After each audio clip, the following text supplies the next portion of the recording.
السلام علیکم ورحمۃ اللہ وبرکاتہ۔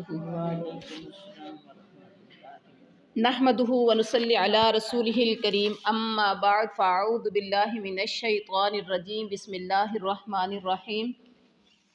رب اشرح لی صدری ویسر لی امری واحلل عقدۃ من لسانی یفقہوا قولی۔ اللہم اشرح صدورنا للاسلام وزین اخلاقنا بالقرآن ونور قلوبنا بالقرآن۔ آج کا ہمارا لیسن بنی اسرائیل کا تذکرہ سٹارٹ ہوا تھا، اور بنی اسرائیل کا تذکرہ جو تھا ہم نے اینڈ کیا تھا آیت نمبر 52 پر، اور آج ہماری سٹارٹ ہو رہی ہے آیت نمبر 53۔ تو سب سے پہلے آپ تلفظ تجوید کی طرف آئیے۔ وَإِذْ اچھا ایک اور بات نا، ویسے ہم ڈبل لیتے ہیں تو اس سے ہوتا یہ ہے کہ ٹائم زیادہ لگتا ہے، ٹھیک ہے۔ ٹرائی کریں گے کہ ہم لفظی ترجمے کے مطلب تجوید جب ہم پڑھیں تجوید کے ساتھ، تو ساتھ ہی ہم ترجمہ بھی کرتے جائیں، تاکہ اس طرح سے ہمارا ٹائم کم سے کم یوز ہو۔ وَإِذْ اور جب، آتَيْنَا آتَيْنَا دی ہم نے، دی ہم نے، موسیٰ کتاب موسیٰ کو کتاب، والفرقان اور معجزے، لعلکم تہتدون لعلکم تاکہ تم، تہتدون تم سب ہدایت پالو۔ اب با محاورہ ترجمہ کہ اور جب ہم نے موسیٰ کو کتاب اور فرقان، موسیٰ کو کتاب اور فرقان مطلب معجزے عطا کیے، کس لیے؟ لعلکم تہتدون تاکہ تم ہدایت پالو۔ یہ معجزے اور کتاب کا مقصد یہاں بتایا جا رہا ہے کہ اس کو پڑھیں، ان کو معجزات کو دیکھیں، سمجھیں، غور و تدبر کریں اور ہدایت پالیں۔ وَإِذْ قَالَ مُوسَىٰ اور اذ جب، قال کہا، موسیٰ نے، لقومہ لی سے، لیے بھی ہوتا ہے سے بھی ہوتا ہے، قومی قوم ہی اپنی قوم سے کہا موسیٰ علیہ الصلوۃ والسلام نے۔ کیا کہا؟ یا قومی اے میری قوم، انکم بے شک تم ظلمتم تم نے ظلم کیا، انفسکم اپنے نفسوں پر، اپنی جانوں پر، باتخاذکم العجل، کا مطلب با کا مطلب ساتھ بھی ہوتا ہے، سے بھی ہوتا ہے، بسبب بھی ہوگا یا سبب، بی کے سبب، اتخاذ کا مطلب ہوتا ہے پکڑنا، اتخذ یتخذ اتخاذ پکڑنا، تمہارے، عجل عربی میں کہتے ہیں بچڑے کو، گائے کا جو بچہ یعنی کہ گائے کا جو بچڑا ہوتا ہے یا گائے کا جو بچہ ہوتا ہے اس کو بچڑا بولتے ہیں عجل عربی میں۔ فتوبو تو تم سب رجوع کرو، الی طرف، باری پروردگار، کم اپنے، فقتلو پس قتل کرو تم سب، انفسکم اپنی جانوں کو، ذالکم یہی ہے، کم خیر بہتر، لکم تمہارے لیے، ذالکم خیر لکم یہی بہتر ہے تمہارے لیے، عند نزدیک، باری پروردگار، کم تمہارے، فتاب تو اس نے رجوع کیا، علیکم تم سب پر، انہ بے شک وہی، انہ بے شک ہوا وہی۔ اب جب ہم لفظی میں کسی کے علاوہ با محاورہ میں جائیں گے تو پھر ہوگا بے شک وہ ہی، تواب بہت توبہ قبول کرنے والا، رحیم بڑا مہربان ہے۔ لفظی ترجمے سے با محاورہ کی طرف آئیں۔ جب موسیٰ نے اپنی قوم سے کہا، اے میری قوم، بچڑے کو معبود بنا کر تم نے اپنی جانوں پر ظلم کیا ہے۔ بچڑے کو معبود پکڑ کر تم نے اپنی جانوں پر ظلم کیا ہے۔ اب تم اپنے پیدا کرنے والے کی طرف یعنی اپنے پروردگار یا باری اپنے رب کی طرف رجوع کرو، اپنے آپ کو آپس میں، اپنوں کو آپس میں یعنی ایک دوسرے کو، فَاقْتُلُوا أَنفُسَكُمْ، آپس میں ایک دوسرے کو مطلب آپس میں قتل کرو، تمہاری بہتری اللہ کے نزدیک اسی میں ہے، ایک دوسرے کو قتل کرو۔ تو اس نے تمہاری توبہ قبول کی، وہ بہت توبہ قبول کرنے والا اور بہت رحم کرنے والا ہے۔ اب یہ جو بات کہی جا رہی ہے کہ موسیٰ نے اب کہا کہ تم نے بچڑے کو معبود پکڑنے کی وجہ سے اپنی جانوں پر ظلم کیا ہے، تو اب بہترین طریقہ کیا ہے کہ تم اپنی جانوں کو قتل کرو۔ جب تم قتل کرو گے تو کیا ہوگا، یہ تمہاری توبہ ہو جائے گی۔ تو یہ گیو سالہ پرستی یعنی گائے کے بچڑے کو معبود بنانا یا اس کی پوجا کرنے کا یہ واقعہ کب پیش آیا تھا؟ جب فرعونیہ سے نجات پانے کے بعد، جب پار ہو گئے تھے تو بنی اسرائیل کے جو لوگ تھے آگے گزر گئے، پار کر گئے، تو یہ جزیرہ نمائے سینا تک پہنچے۔ وہاں اللہ تعالیٰ نے حضرت موسیٰ کو تورات دینے کے لیے 40 راتوں کو کوہ طور پر 40 راتوں کے لیے تو کوہ طور پر بلا لیا۔ 40 دن وہ وہاں عبادت کریں گے اور واپسی پر اللہ انہیں کیا کریں گے؟ تورات دیں گے۔ حضرت موسیٰ کے جانے کے بعد بنی اسرائیل نے سامری کے پیچھے لگ کر بچڑے کو معبود بنا لیا۔ انسان کتنا ظاہر پرست ہے، اللہ تعالیٰ کی قدرت کی بڑی بڑی نشانیاں دیکھنے کے باوجود، اور ان میں جو نبی موجود تھے حضرت موسیٰ اور ہارون، ان کی موجودگی کے باوجود انہوں نے بچڑے کو معبود بنا لیا۔ تو اب اس کی سزا جو بتائی گئی، جب انسان گناہ کرتا ہے نا، یعنی اللہ کی نافرمانی کرتا ہے، یا اب اللہ کی نافرمانی ہوئی کہ اللہ تعالیٰ عبادت کے لائق تو صرف اللہ کی ذات تھی،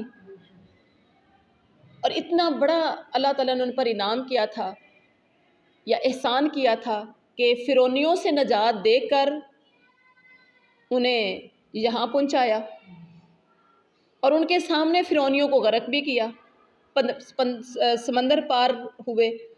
کتنا بڑا انعام اور احسان تھا ان پر، اس کے باوجود انہوں نے بچڑے کو پوجا کرنا شروع کر دیا، بچڑے کی۔ تو اب یہ سمجھیں کہ انہوں نے، جو بندہ غلط کام کرتا ہے یا شرک کرتا ہے، گویا کہ وہ اپنی جان پر ظلم کرتا ہے۔ آپ نماز نہیں پڑھ رہے تو سمجھیں میں اپنی جان پر ظلم خود کر رہا ہوں۔ آپ دین پر عمل نہیں کرتے تو آپ سمجھیں آپ اپنی جان پر ظلم کر رہے ہیں۔ آپ اگر اللہ کو چھوڑ کر کسی اور کی نظر و نیاز دیتے ہیں، کسی اور کے نام کے چڑھاوے دیتے ہیں، کسی اور کے نام پر دیتے ہیں، تو آپ سمجھیں آپ اپنی جان پر ظلم کر رہے ہیں۔ اللہ کے قرآن میں جتنے بھی احکام ہیں، آپ ان کو اگر چھوڑ دیتے ہیں تو آپ سمجھیں کہ میں کسی کا کچھ نہیں بگاڑ رہا یا بگاڑ رہی، بلکہ ہم کیا کر رہے ہیں؟ اپنے آپ پر ظلم کر رہے ہیں۔ اب وہ جو ظلم ہے نا، اس کا بدلہ تو آپ کو کسی نہ کسی دن لینا پڑے گا، آج نہیں تو کل۔ اس کی سزا تو پھر آپ کو بھگتنی پڑے گی نا، جو ظلم کرتے ہیں۔ تو اب اس کی سزا معافی کی صورت میں یہ ہوئی کہ اگر تم معافی لینا چاہتے ہو تو ایک دوسرے کو قتل کرو، جو مر گئے وہ شہید، جو بچ گئے وہ غازی۔ پھر ایسا ہی ہوگا، ایک دوسرے کو قتل کرو۔ اب سب نے تو مر نہیں جانا تھا وہاں پر، کچھ نے تو بچنا تھا نا۔ تو یہ توبہ کا طریقہ تھا۔ جو مر جائیں گے ان کی توبہ قبول ہو جائے گی، جو مار دیں گے ایک دوسرے کو، جو مار دیں گے ان کی بھی توبہ قبول ہو جائے گی۔ فَاقْتُلُوا أَنفُسَكُمْ ذَلِكُمْ خَيْرٌ لَكُمْ عِنْدَ بَارِئِكُمْ، یہ تمہارے رب کے نزدیک بہتر ہے۔ اللہ کے لیے کہ ہاں بہتری اسی میں ہے کہ تم ایک دوسرے کو قتل کرو۔ اور جب انہوں نے اس طرح سے کیا، کیسے کیا؟ کہتے ہیں جب حضرت موسیٰ نے شرک پر متنبع کیا تو پھر انہیں توبہ کا احساس ہوا، توبہ کا طریقہ قتل تجویز کیا کہ فَاقْتُلُوا أَنفُسَكُمْ، اپنے آپ کو آپس میں قتل کرو۔ اس کی دو تفسیریں کی گئی ہیں مفسرین کی طرف سے، ایک یہ کہ سب کو دو صفوں میں کر دیا، جیسے آپ نماز پڑھتے ہیں نا تو دو صفوں میں کر دیا اور انہیں ایک دوسرے کو قتل کرنا شروع کر دیا،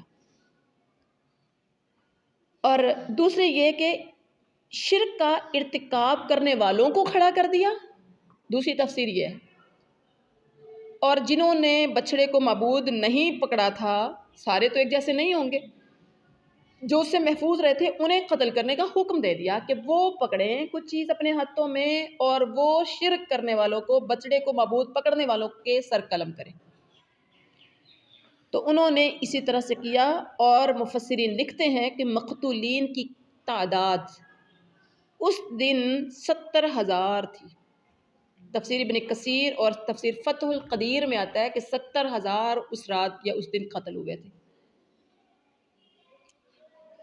اللہ اکبر۔ تو یہ تھی ان کی بہترین کیا توبہ کا طریقہ جو تھا۔ اور یہاں جو کہا گیا ہے آگے ہے وَإِذْ قُلْتُمْ، آیت نمبر نیکسٹ 55، وَإِذْ اور جب قُلْتُمْ تم نے کہا یا موسیٰ اے موسیٰ، لن ہرگز نہیں، نؤمن لن یہ پہلی ہے لن، پھر اس کے بعد ہے نون، پہلے نون ساکن ہے پھر بعد والا نون مشدد ہے، تو لام ساکن کے ساتھ نہیں ملائیں گے، لام کو نون مشدد کے ساتھ ملائیں گے، لن نؤمن، لن نؤمن ہرگز نہیں ہم ایمان لائیں گے، لا کا تم پر، حتی یہاں تک کہ نر اللہ نہ ہم، را دیکھ لیں، نرا ہم دیکھ لیں، اللہ کو جہرتاً ظاہر، فَأَخَذَتْكُمُ الصَّاعِقَةُ تو تمہیں پکڑ لیا صاعقہ بجلی کی کڑک نے، صاعقہ بجلی کی کڑک نے، وَأَنْتُمْ اور انتم تم سب تنظرون دیکھ رہے تھے۔ اب یہاں پر جو تذکرہ کیا گیا ہے حضرت موسیٰ علیہ السلام کے بارے میں ہے کہ جب تم نے کہا اے موسیٰ ہم نہیں ایمان لائیں گے، یعنی بامحاورہ ترجمہ پہلے کر لیتے ہیں، اور جب تم نے کہا یعنی اللہ تعالیٰ یاد کرا رہے ہیں کہ وہ اے بنی اسرائیل تم وہ وقت بھی یاد کرو، یا بنی اسرائیل پیچھے ہم نے پڑھا تھا، تو یہ ساری وہ باتیں ان کو یاد کروائی جا رہی ہیں یہاں کہ اے بنی اسرائیل تم وہ وقت یاد کرو جب تم نے موسیٰ سے کہا تھا کہ جب تک ہم اپنے رب کو سامنے نہ دیکھ لیں ہرگز ایمان نہیں لائیں گے، یعنی جس گستاخی کی سزا میں ہوا کیا کہ تم پر تمہارے دیکھتے ہی بجلی گری، یہ گستاخی ہے نا کہ ہم تیرے رب پر ایمان نہیں لائیں گے جب تک ہم تیرے رب کو آنکھوں سے نہ دیکھ لیں۔ انہوں نے رب کی طرف بلایا تو کہا ہم نے نہیں ماننا، پہلے اپنے رب کو دکھا، تو اللہ تعالیٰ کیا کہتے ہیں فَأَخَذَتْكُمُ الصَّاعِقَةُ وَأَنْتُمْ تَنْظُرُونَ، تمہیں پکڑ لیا بجلی نے، بجلی کی کڑک نے، اس حال میں کہ تم دیکھ رہے تھے۔ کیا مطلب؟ تمہارے دیکھتے ہوئے تم پر بجلی گری، جس نے تمہیں بجلی نے کی کڑک نے تمہیں پکڑا، یہ کس وجہ سے؟ گستاخی کی سزا میں۔ موسیٰ علیہ السلام 70 آدمیوں کو کوہ طور پر تریت لینے کے لیے گئے تھے، 70 آدمی ساتھ تھے۔ جب حضرت موسیٰ واپس آنے لگے تو انہوں نے کہا جب تک ہم اللہ تعالیٰ کو اپنے سامنے نہ دیکھ لیں ہم تیری بات پر یقین کرنے کے لیے تیار نہیں ہیں۔ اور ہمیشہ سردار لوگ، بڑے لوگ ہی گستاخی بھی زیادہ کرتے ہیں، اور دین میں یا نبیوں کا پیغام سننے میں کے لیے جو تکبر غرور کا مظاہرہ کرتے ہیں یا جو انکار کرتے ہیں وہ سب سے زیادہ سردار قسم کے لوگ ہی ہوتے ہیں، اور غریبوں کو نہیں لے کے گئے ہوں گے موسیٰ علیہ السلام کو طور پر، وہ لے کے گئے ہوں گے جو جانے پہچانے لوگ ہوں گے، جن کی لوگ بات بھی سنتے ہوں گے، جو معتبر قسم کے لوگ ہوں گے۔ تو سب میں سے چن کے تمام قبیلوں میں سے بڑوں بڑوں کو، سرداروں کو، ایک ایک بندے کو ہر قبیلے سے بھی لیا ہوگا۔ کتنے لوگ؟ 70,000 تو قتل ہوئے تھے، تو لے کے کتنے لوگوں کو گئے ہوں گے؟ ٹھیک ہے، ان میں سے تمام لوگوں میں سے 70 لوگ ہوں گے۔ اس کا مطلب کہ ان کی کوانٹٹی کتنی زیادہ ہوگی بنی اسرائیل کی، جو فرعونیوں کے غرق ہونے کے بعد بچے تھے، جن کو موسیٰ علیہ السلام مصر سے لے کے نکلے تھے۔ اللہ اکبر۔ تو یہ 70 آدمی کوہ طور پر لے کر گئے، اور جب موسیٰ واپس آنے لگے تو انہوں نے کہا جب تک ہم اللہ تعالیٰ کو اپنے سامنے نہ دیکھ لیں ہم تیری بات پر یقین کرنے کے لیے تیار نہیں۔ جس پر بطور سزا کے ان پر بجلی گری اور وہ فوراً مر گئے۔ ان کی گستاخی کی وجہ سے حضرت موسیٰ سخت پریشان ہوئے اور ان کی زندگی کی دعا کرنے لگے کہ یا اللہ ان کو دوبارہ زندہ کر دے، اور ورنہ میں واپس جاؤں گا تو میرے ساتھ پھر کیا ہوگا؟ انہوں نے کہا اتنے ہمارے 70 بندے مار کے آ گئے۔ تو زندگی کی دعا کرنے لگے، جس پر اللہ تعالیٰ نے انہیں دوبارہ زندہ کر دیا۔ دیکھتے ہوئے بجلی گرنے کا مطلب یہ ہے کہ ابتدا میں جن پر بجلی گری آخر والے اسے دیکھ رہے تھے، مطلب ایک ٹائم میں تو سب پر بجلی نہیں گری، ٹھیک ہے؟ اگر سپوز ایک سائیڈ سے شروع ہوئی تو جو آخر میں تھے وہ دیکھ رہے تھے، یا یوں بھی کہہ سکتے ہیں کہ جب بجلی گری تو سب کی نظریں تھی کہ بجلی گری اور کیسے ختم ہو گئے۔ اور اس کا مطلب یہ اس وجہ سے کہ سارے وہ تم دیکھ رہے تھے۔ ثم بعثناکم، موسیٰ دعا کرنے لگے تو اللہ تعالیٰ کہتے پھر بعثناکم، بعث ہم نے اٹھانا سے مطلب زندہ کیا، یعنی بعد بعث الموت، بیت الموت ہوتا ہے نا، مطلب موت کے بعد اٹھنا، تو بعث زندہ کیا ہم نے کم تمہیں، من سے، من بعد موتکم، من سے بعد موت کم تمہاری موت کے بعد، لعلکم، لعل تاکہ، شاید کہ، یا تاکہ، کم تم، تشکرون تم سب شکر گزار بن جاؤ۔ با محاورہ ترجمہ، پھر اس لیے تم کیا ہے، ثم بعثناکم من بعد موتکم، اس موت کے بعد بھی ہم نے تمہیں زندہ کر دیا۔ وہ جو 70 مارے گئے تھے نا، الحمدللہ یہدیکم اللہ ویصلح بالکم، اس موت کے بعد بھی ہم نے تمہیں زندہ کر دیا، کیوں؟ لعلکم تشکرون، تاکہ تم شکر گزاری کرو۔ وَذَلَّلْنَا عَلَيْكُمُ الْغَمَامَ وَأَنزَلْنَا عَلَيْكُمُ الْمَنَّ وَالسَّلْوَىٰ، اور ظللنا، اور ہم نے کیا کیا؟ سایہ کیا، علیکم تم پر، غمام بادل کا، وَأَنزَلْنَا اور ہم نے نازل کیا، علیکم تم پر، من والسلوى اور سلوى، کلو تم سب کھاؤ، من سے، طیبات پاکیزہ چیزوں سے، ما جو، رزقناکم ہم نے تمہیں رزق دیا، وما اور نہیں، ظلمونا ان سب نے ہم پر ظلم کیا، ولیکن اور لیکن، کانو وہ سب تھے، انفسہم اپنے آپ پر، یظلمون ظلم کرتے۔ با محاورہ ترجمہ دیکھیے، اور ہم نے تم پر بادل کا سایہ کیا اور تم پر من اور سلوہ اتارا، من و سلوہ، ہم نے تم پر من سلوہ اتارا، اور کہہ دیا کہ ہماری دی ہوئی پاکیزہ چیزیں کھاؤ، اور انہوں نے ہم پر تو ظلم نہیں کیا، البتہ وہ خود اپنی جانوں پر ظلم کرتے تھے، انہوں نے ہم پہ ظلم کوئی نہیں کیا۔ اللہ کہتے ہیں انہوں نے ہم پر ظلم کوئی نہیں کیا، یا اپنی جانوں پر خود ہی ظلم کرتے تھے۔ آج دیکھیے چھوٹی سی مثال ہے، چھوٹی سی بھی موٹی سی بھی، آپ میں سے جو اسٹوڈنٹ ہیں جن کے اب 9th کے پیپر ہے، 10th کے پیپر ہے، یا کسی بھی کلاس کے پیپر ہیں، ٹیچر آپ کو لیسن دیتا ہے بیٹا یہاں سے یہاں تک یاد کرنا ہے، اور اگر آپ لیسن یاد نہیں کر کے آتے اگلے دن، آپ کو وارن بھی کر دیا جائے کہ آپ کو پنش ہوگی، تو آپ اگر یاد نہیں کرتے تو کیا کر رہے ہیں؟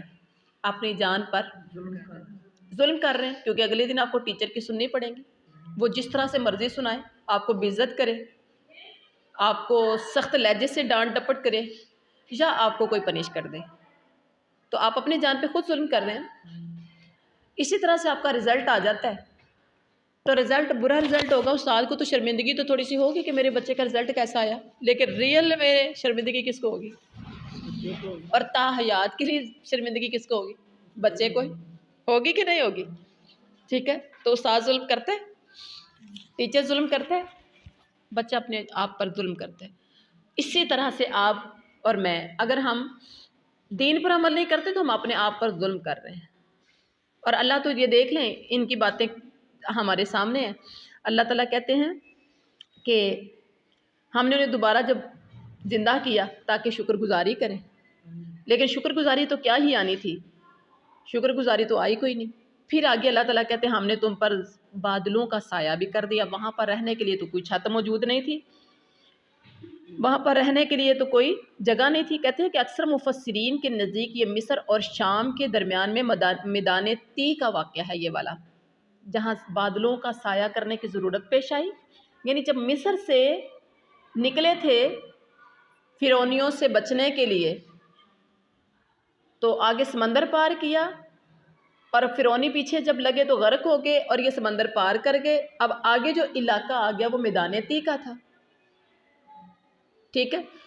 اب میدان تی کا تھا واقعہ، یہاں پر اتنے زیادہ تعداد میں یہ لوگ تھے تو وہاں مکان تو رہائش کے لیے کوئی موجود نہیں ہوں گے، کیونکہ جب یہاں سے اچانک کوئی جاتا ہے تو اس کے لیے تو یہ کوئی تھوڑا کر کے جاتا ہے انتظام کر کے کہ آگے میرے پاس گھر ہے تو میں نے وہاں چلے جانا ہے، کیونکہ یہ تو بھاگے تھے نا سارے لوگ، تو میدان تھا، اور ہو سکتا ہے اتنی آبادی بھی نہ ہو۔ تو یہ میدان تی کا واقعہ ہے، جب انہوں نے اللہ تعالیٰ کے حکم سے اعراض کرتے ہوئے عمالقہ کی بستی میں داخل ہونے سے انکار کر دیا، اور بطور سزا بنی اسرائیل 40 سال تک تی کے میدان میں پڑے رہے۔ وہ آگے آئے گا کہ اللہ تعالیٰ کہتے ہیں ہم نے ان سے کہا کہ تم داخل ہو جاؤ اس بستی میں، سجدہ کرتے ہوئے انہوں نے وہ اس طرح سے وہ داخل نہ ہوئے، تو بہرحال پھر آگے اس کا تذکرہ ہوگا۔ کہتے ہیں کہ بطور سزا 40 سال تک پھر یہ میدان میں رہے، اور میدان تی میں سردی بھی برداشت کرنی پڑی اور گرمی بھی، نافرمانی کی وجہ سے، بغیر چھت کے۔ بعض کے نزدیک یہ تخصیص صحیح نہیں ہے، کہتے ہیں کہ یہ صحرائے سینا میں اترنے کے بعد جب سب سے پہلے پانی اور کھانے کا مسئلہ پیش آیا، سمندر پار کر کے گئے صحرائے سینا سے، تو ہوا کیا کہ اب گھروں سے تو بھاگے تھے، اب انہیں کھانا اور پانی چاہیے تھا، تو اسی وقت یہ انتظام اللہ نے ان کے لیے کیا کہ اوپر رہنے کے لیے چھت نہیں تھی تو اوپر اللہ تعالیٰ نے بادلوں کا سایہ کر دیا، اور کھانے کے لیے کچھ نہیں تھا تو من اور سلوا بھیج دیا۔ اور بعض کے نزدیک یہ بالکل یعنی اسی طرح سے کہتے ہیں کہ یہ من جو ہے نا، من ہے کیا چیز؟ ترنجبین ہے، یا اوس جو درخت یا پتھر پر گرتی ہے، شہد کی طرح میٹھی ہوتی ہے اور خشک ہو کر گوند کی طرح ہو جاتی ہے۔ من کیا چیز ہے؟ من ترنجبین کی طرح ہے، یا بعض کہتے ہیں جو درخت پر یا پتھر پر گرتی ہے اور شہد کی طرح یہ میٹھی ہوتی ہے اور خشک ہو کے گوند کی طرح ہو جاتی ہے۔ کبھی دیکھی ہے کسی نے؟ گوند تو دیکھی ہوگی نا درختوں پر۔ بعض کے نزدیک من کیا تھا؟ بعض کہتے ہیں کہ من شہد یا میٹھا پانی ہے، اور یہاں پر اللہ تعالیٰ نے ویسے تو بہت سے اس انعامات کیے ہیں، پیچھے سے یا بنی اسرائیل سے سٹارٹ کر لیں جہاں سے بنی اسرائیل کا تذکرہ ہو رہا ہے، تو آپ آگے آگے چلتے جائیں گے تو بنی اسرائیل پر انعامات کا ہی تذکرہ ہوگا، ٹھیک ہے، جو ان پر اللہ تعالیٰ نے احسان کیے۔ اور یہاں اسپیشل اللہ تعالیٰ نے نام لیا ہے من کا اور سلوے کا، بادلوں کا سایہ کر کے من اور سلوے کا ان کو کیا۔ کلو، ساتھ اللہ تعالیٰ نے کیا کہا؟ کھاؤ اور پیو۔ اچھا، کہتے ہیں کہ حدیث میں آتا ہے کہ کھمبی من کی اس قسم سے ہے جو بنی اسرائیل اور حضرت موسیٰ پر نازل ہوئی تھی۔ کھمبی دیکھی ہے کسی نے؟ کبھی کھائی بھی ہے؟ وائٹ کلر کی ہوتی ہے۔ چلیں اگر کبھی ملے تو ضرور کھا کے دیکھے گا، بڑی مزے کی ہوتی ہے، کہتے ہیں اس کا ٹیسٹ انڈے کی طرح ہوتا ہے۔ کسی نے بھی نہیں کھائی کبھی؟ مجھے بھی ایک بار ملی تھی کہیں سے، لیکن کھانے کا مجھے مطلب کہ نہیں دل نہیں، کھانے کا موقع نہیں ملا، وہ پڑی نا خود ہی بکھر گئی تھی، اس طرح سے کچھ ہو گئی تھی۔ حضرت موسیٰ پر یہ نازل ہوئی تھی یہ کھمبی، کہتے ہیں اس کا پانی آنکھوں کے لیے شفا ہے۔ کھمبی کا پانی آنکھوں کے لیے شفا ہے، صحیح بخاری شریف کی حدیث ہے، اور صحیح مسلم کی بھی حدیث ہے۔ اس کا مطلب یہ کہ جس طرح بنی اسرائیل کو وہ کھانا بلا وقت اللہ تعالیٰ پہنچاتا تھا، اسی طرح کھمبی بغیر کسی کے بونے اور سیراب کرنے کے پیدا ہو جاتی ہے، اور یہ زیادہ صحرائی علاقوں میں ہوتی ہے، نہروں کے کناروں پر ہوتی ہے، ٹھیک ہے۔ اور اسی طرح سے وہ سلوا کیا ہے؟ معنی کی تو سمجھ آ گئی، کچھ کہتے ہیں وہ میٹھا پانی ہے، مین پوائنٹ یاد رکھیں، کچھ کہتے ہیں کہ وہ میٹھا پانی ہے، کچھ کہتے ہیں وہ شہد کی طرح ایک ہوتی ہے جو درختوں پر یا پتھر پر گرتی ہے اور وہ جم جاتی ہے جیسے گوند جمتی ہے۔ اور حدیث میں جو آتا ہے کہ من جو ہے وہ بنی اسرائیل من کی یعنی کھمبی من کی اس قسم سے ہے جو بنی اسرائیل اور حضرت موسیٰ پر نازل ہوئی تھی، اس کا پانی شفا ہے آنکھوں کے لیے۔ اور سلوا کیا ہے؟ سلوا بٹیر یا چڑیا کی طرح کا ایک پرندہ، سبحان اللہ۔ کسی کو روز بٹیرے دیے جائیں تو خوش ہوگے کہ نہیں؟ بٹیر یا چڑیا کی طرح کا ایک پرندہ تھا جسے ذبح کر کے کھا لیتے تھے۔ اور یہ بھی آتا ہے کہ پکا پکایا آسمان سے کھانا آتا تھا اور وہ کھاتے تھے، اور اس لیے کہ یہ تم شکر کرو، کلو من طیبات، کھاؤ تم من طیبات پاکیزہ چیزوں سے جو ہم نے تمہیں رزق ما رزقناکم، جو رزق دیا ہم، اصل میں رزق کا مطلب جو ہم نے تمہیں عطا کیا، کھاؤ تم پاکیزہ چیزوں سے جو ہم نے تمہیں عطا، یہاں رزق نہیں کرنا، یہاں جو ہم نے تمہیں عطا، رزق عطا کے معنوں میں، رزق روزی کے معنوں میں بھی آتا ہے اور رزق عطا کے معنوں میں، وما ظلمون یہی ہے، ہاں، وما ظلمون ولکن کانوا انفسهم یظلمون، اور ہم نے ظلم نہیں کیا، وہ خود اپنی جانوں پر ظلم کرتے تھے۔ اور یہ ہم نے ظلم نہیں کیا۔ اب اگر اللہ تعالیٰ نے تو چھت بھی دے دی، یعنی سایہ کر دیا بادلوں کا، کھانے پینے کا بھی، اور ان کو کیا چاہیے تھا؟ کھانا پینا اور چھت ہی تو ہوتی ہے سب سے زیادہ اہم، اور کھانا پینا بھی مل گیا، چھت بھی مل گئی، تو اس کے باوجود وہ ناشکری قوم تھی، انہوں نے ناشکری کی، تو اللہ کہتے ہیں کہ ہم نے ظلم نہیں کیا، انہوں نے اپنی جان پر خود ظلم کیا۔ آگے دیکھیں، وَإِذْ قُلْنَا ادْخُلُوا هَٰذِهِ الْقَرْيَةَ، وَإِذْ اور جب، قُلْنَا ہم نے کہا، نَدْخُلُوا داخل ہو جاؤ تم، هَٰذِهِ الْقَرْيَةَ اس بستی میں، فَكُلُوا تو تم کھاؤ، مِنْهَا اس سے، حیث جہاں سے، شئتم تم چاہو، راغدن آزادی سے، راغدن کا معنی کھلم کھلا بھی ہو سکتا ہے، با فراغت، بغیر روک ٹوک کے، جتنا چاہو، وَادْخُلُوا اور تم سب داخل ہونا، ابوابا دروازے میں، وَادْخُلُوا الْبَابَ اور تم سب داخل ہونا دروازے سے، سجداً سجدہ کرتے ہوئے، وَقُولُوا اور تم سب کہنا، حِطَّةٌ بخش دے، نغفر لکم ہم معاف کر دیں گے تمہیں، تم سب کیا کہنا؟ حِطَّةٌ بولنا، جب داخل ہونے لگو تو کیا کہنا؟ حِطَّةٌ حِطَّةٌ حِطَّةٌ بولتے جانا، تو ہم تمہیں بخش دیں گے۔ اور وَسَنَزِيدُ الْمُحْسِنِينَ اور سنزید عن قریب، نزید نون کا ترجمہ، سین کا ترجمہ عن قریب، نہ ہم زید زیادہ دیں گے، اور ہم زیادہ دیں گے المحسنین سب نیکی کرنے والوں کو۔ اب با محاورہ ترجمہ دیکھیے،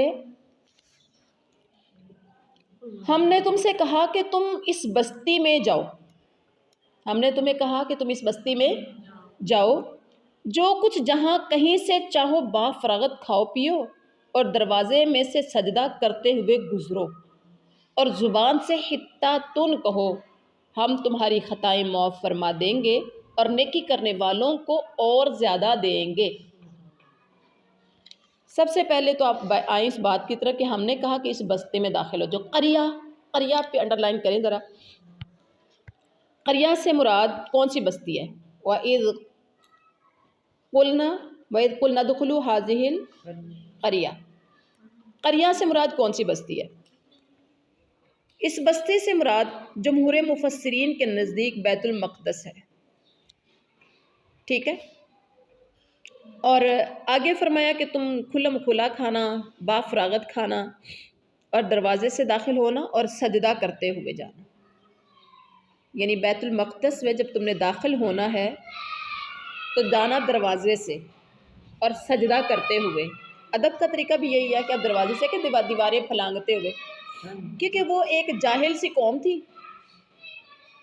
بدو قوم تھی، ساری زندگی انہوں نے غلامی کی تھی، غلاموں والے کام کیے تھے، کوئی پڑھا لکھا تھا نہیں ان میں، اور یہ کچھ بھی کر سکتے تھے۔ تو ادب کا طریقہ سکھایا گیا کہ دروازے سے داخل ہونا ہے، اور پھر اس کا بھی ایک طریقہ ہے کہ سجدہ کرتے ہوئے، حتّاتن کا لفظ بولتے ہوئے، سجدہ کرتے ہوئے، اور حتّاتن یعنی سر آپ کا سجدے میں اور زبان پہ حتّاتن، جیسے ہم حتّاتن کا مطلب کیا ہے کہ ہمیں معاف کر دے، بخش دے، جیسے رب اغفر لی، ہم کہیں سجدے میں جاتے تو ہم کہتے ہیں سبحان ربی الاعلیٰ، اور ایک اور دعا ہے رب اغفر لی، یا اللہ مجھے معاف کر دے، مطلب آپ اپنی سبحان ربی الاعلیٰ، پاک ہے میرا رب بلند، یعنی اللہ کی بڑائی بیان کر رہے ہیں کہ اللہ بہت بڑا ہے، میں تو کچھ بھی نہیں ہوں، میری ہستی ہے ہی نہیں، اللہ کی ہستی بڑی اونچی ہے۔ پھر اسی سے کہا جائے کہ تو مجھے معاف کر دے، اپنی ہستی کو مار کے اللہ کی ہستی کو جگایا جا رہا ہے یہاں پر۔ تو یہاں بھی طریقہ وہی تھا، لفظ چینج ہو گئے، حتّاتن سجدہ کرتے ہوئے اور حتّاتن بولتے ہوئے۔ سجدے سے بعض حضرات نے یہ بھی مطلب لیا کہ جھکتے ہوئے داخل ہونا ہے، اور بعض نے سجدہ شکر ہی مراد لیا ہے کہ شکر کرتے ہوئے آپ بستی میں داخل ہو رہے ہیں، پیچھے صحرا میں تھے تو اب آپ نے ایک بستی میں جانا ہے، آپ کو چھتیں مل رہی ہیں، آپ کو ایک جگہ مل رہی ہے رہنے کے لیے، تو اس میں جب داخل ہونا ہے تو آپ نے کیا کرنا ہے؟ سجدہ کرتے ہوئے، یہ سجدہ شکر کرتے ہوئے جانا ہے کہ اللہ تیرا شکر ہے کہ تو نے ہمیں یہ بستی عطا کی۔ اور مطلب یہ ہے کہ بارگاہ الہی میں عجز و انکسار کا اظہار اور اعتراف شکر کرتے ہوئے شہر میں داخل ہونا، عاجزی انکساری اللہ کو بہت پسند ہے۔ اور ذہن میں رکھیے، پھلدار درخت ہمیشہ جھکا ہوا ہوتا ہے، پھلدار درخت ہمیشہ جھکا ہوتا ہے، اور بعمل انسان ہمیشہ عاجزی اور انکساری والا ہوتا ہے۔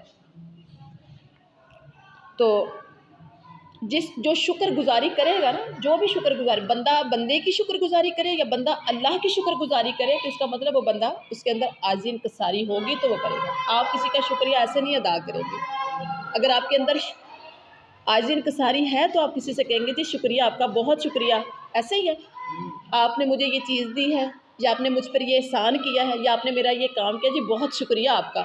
یہ بات کہنا بھی ایک چھوٹی بات نہیں ہوتی، بڑا اس کے لیے بھی دل جگرا چاہیے کسی کا شکریہ ادا کرنے کی۔ جو اللہ کا شکریہ نہیں ادا کرتا وہ بندوں کا بھی نہیں کرتا، جو بندوں کا شکریہ ادا نہیں کرتا وہ اللہ کا بھی نہیں کرنا جانتا۔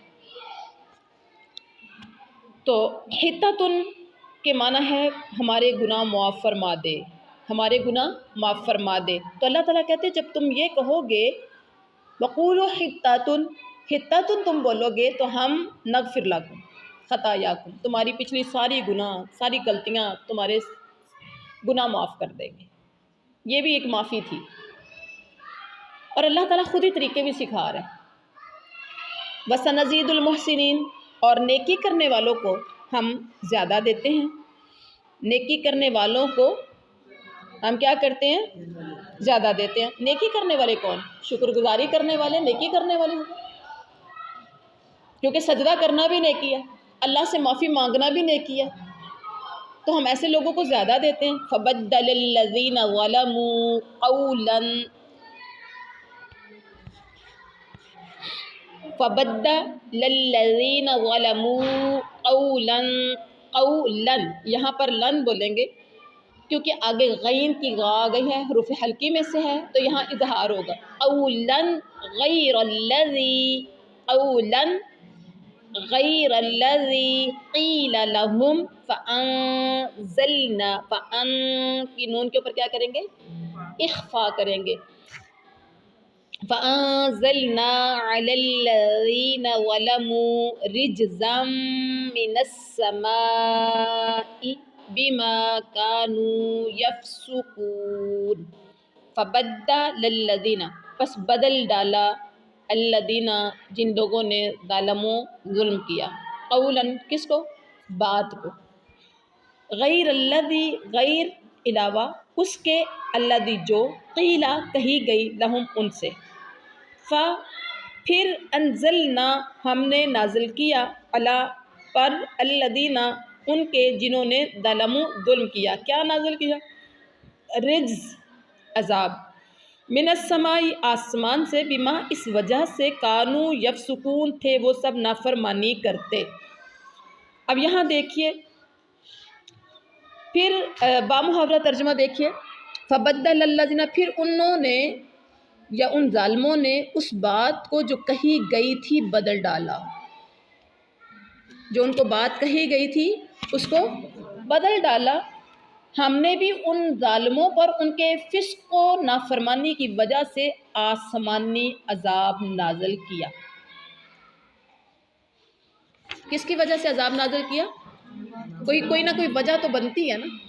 ٹیچر بچے کو مارتا ہے، پنش کرتا ہے، تو وجہ تو کچھ ہوتی ہے کہ ایسا ہی بیٹھے بیٹھے بچہ بڑا اوبیڈینٹ ہے، سبق بھی صحیح سناتا ہے، کام بھی ٹائم پہ کر کے آتا ہے، ہوم ورک سارا کام یعنی ہوم ورک ٹائم پہ کرتا ہے، ہر کام ان ٹائم ہوتا ہے اس کا، اور بات کا بھی اچھا ہے، کردار کا بھی اچھا، تو ٹیچر ایسے پکڑ کے اسٹک پکڑ کے مارنا شروع کر دیتا ہے۔ ایسا ہوتا ہے؟ امی نیک فرما بردار اچھے بچے کو مارتی ہے؟ ایسے نہیں مارتی، کوئی وجہ تو بنتی ہے نا۔ تو اللہ نے اگر عذاب آسمانی بھیجا تو کوئی وجہ تو بنی نا۔ اچھا جی، اب یہاں پر اللہ تعالیٰ کیا کہتے ہیں کہ ہم نے ان ظالموں نے کیا کیا؟ اس بات کو ہی بدل دیا جو ان کو کہی گئی تھی۔ فبدل الذین ظلموا، اب اس بات کی وضاحت یہاں حدیث میں ہوتی ہے، صحیح بخاری شریف کی حدیث ہے 4479 حدیث نمبر 4479، اور صحیح مسلم کی حدیث نمبر ہے 30115۔ کیا حدیث ہے؟ آپ صلی اللہ علیہ وسلم نے فرمایا کہ ان کو حکم دیا گیا تھا سجدہ کرتے ہوئے داخل ہوں، لیکن وہ سرینوں کو زمین پر گھسیٹتے ہوئے، سرین یعنی اپنے کولوں کو اپنی گھسیٹتے ہوئے، اور حتیٰ تن کے بجائے، یعنی سجدہ کرتے ہوئے سر نیچے جھکا کے چلنا تھا، اور وہ نیچے بیٹھ کے ہی وہ اپنے گھسیٹتے ہوئے گئے، نافرمانی ہو گئی بات کی، مرضی سے گئے، اور پھر حتّۃٌ کہا گیا تھا، اور اس کی بجائے انہوں نے حبّۃٌ فی